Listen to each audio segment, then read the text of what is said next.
Halo guys, kembali lagi bersama saya Di Oswaldo. Kali ini saya ditemani seorang aktivis kampus yang sejatinya memotivasi kita bersama guys.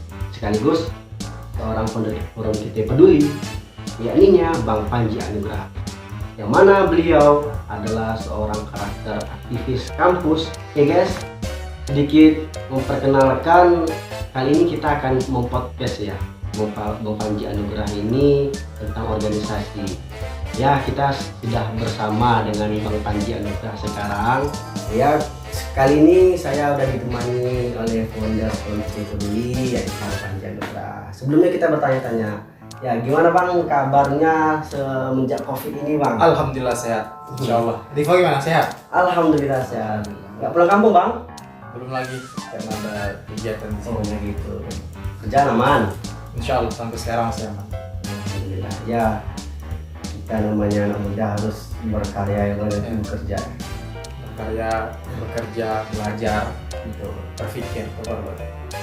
Kan bersedia Bang di podcast seperti ini sama saya ya, setidaknya untuk mengulang kaji Abang, dan saya pun juga menggali ilmu yang ada di diri Abang tentang seputar organisasi Ya, kalau bisa kita nanti sharing-sharing, dan saya pun masih sedang belajar, kita saling berbagi ilmu aja.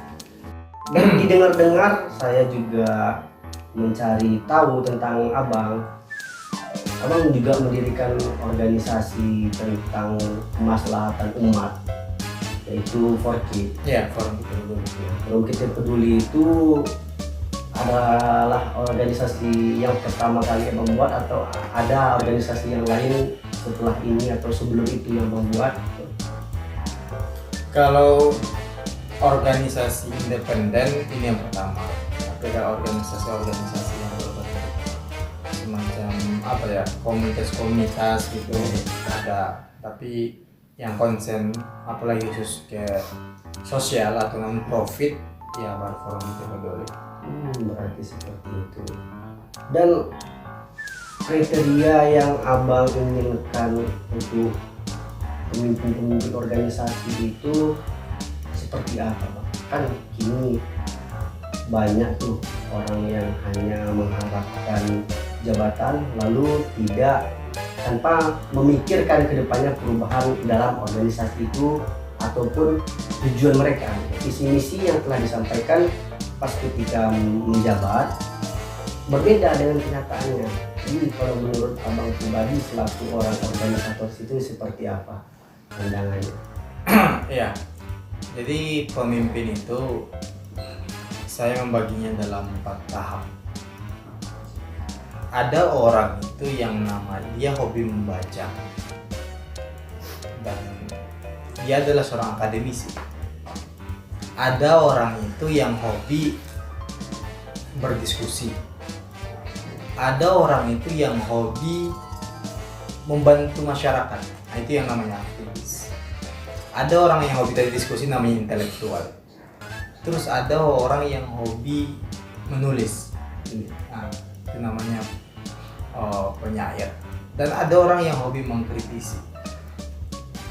Jadi kita nih di posisi yang mana? Tapi secara idealnya manusia tuh nggak boleh memilih itu. Dia harus memegang ini semua. Yang itulah dinamakan manusia politik. Dia pun harus punya haus kekuasaan. Nah, jadi setiap manusia tuh dia yang punya nafsu untuk kekuasaan.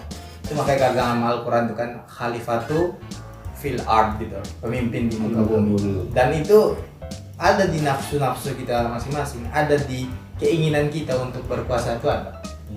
Dan inilah yang menjadi dilema antara derita dan harapan, karena banyak pemimpin-pemimpin kita, baik itu dari skala organisasi kampus hingga pemimpin level state atau negara, dia hanya mengedepankan haus kekuasaannya tanpa ada kekuatan intelektualnya tadi, tanpa ada jiwa sosialnya tadi, tanpa ada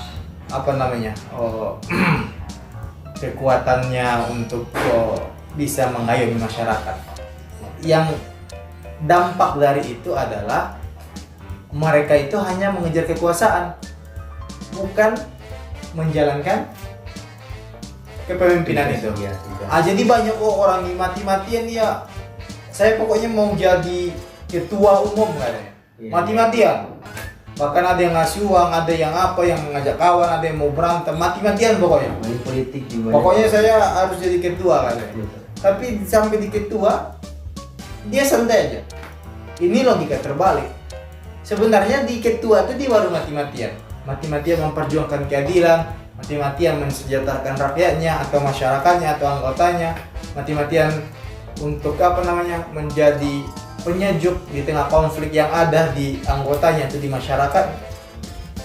Sehingga kalau ini terus terpelihara, ya kita akan tidak ada visi dalam memimpin. Yang menjadikan itu gagal dia berproses jadi pemimpin. Akhir dari itu adalah hancur semua tatanan masyarakat, tatanan anggota, tatanan organisasi, karena dia hanya mengejar jabatan. Andai dia tahu bahwa jabatan itu berat. Betul. Jabatan ini sesuatu yang hina sebenarnya, sesuatu yang hina.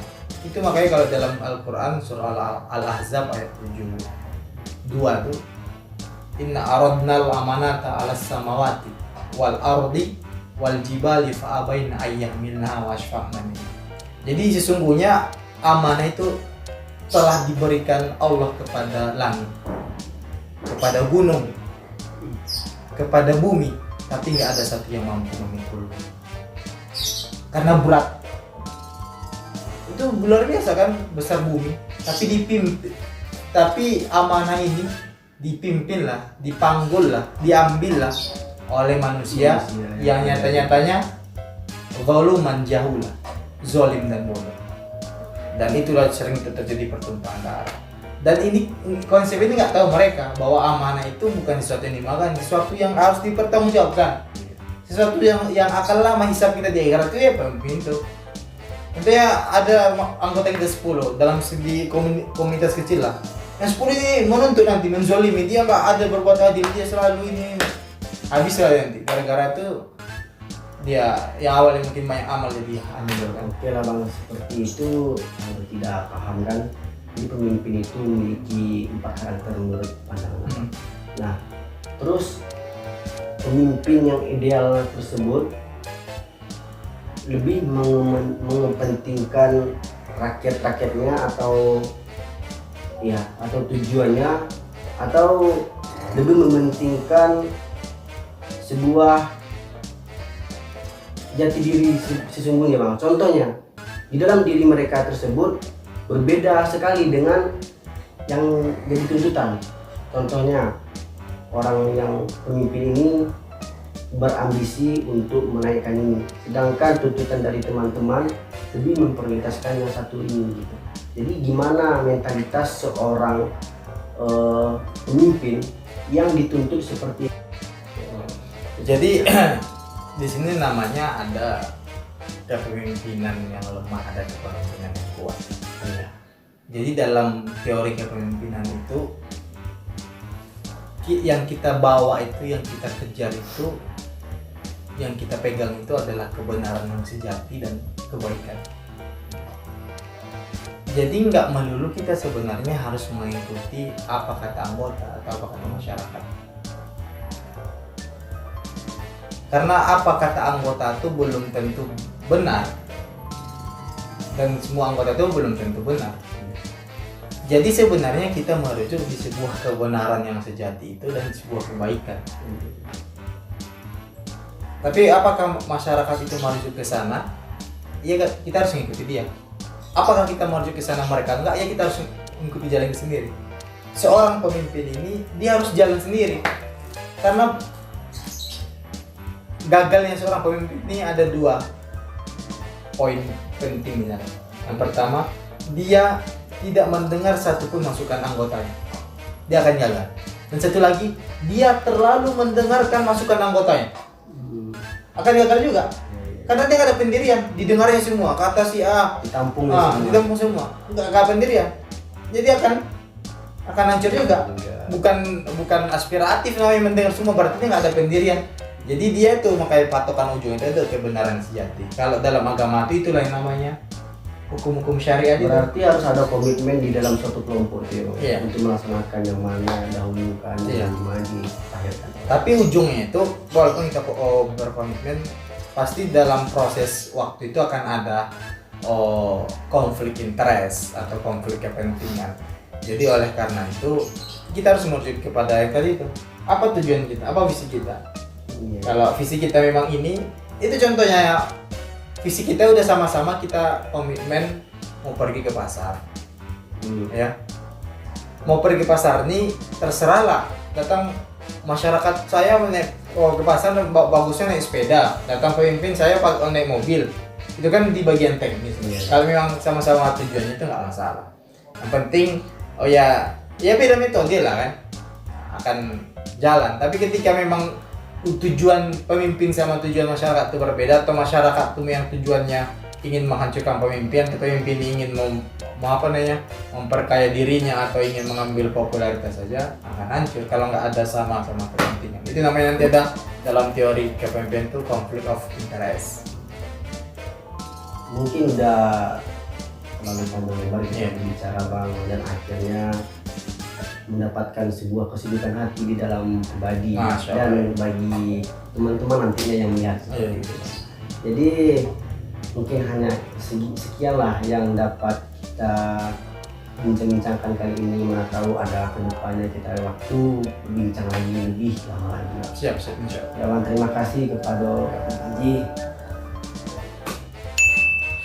Wah, sangat luar biasa sekali guys bincang-bincang tentang seputar organisasi kepada Kakanda Panji Anugrah. Semoga itu menjadi buah sebagai hasil bagi saya dan bagi teman-teman yang melihat podcast ini. Semoga bermanfaat ke depannya. Oke, terima kasih. Sekian dari saya, Divo Swaldo.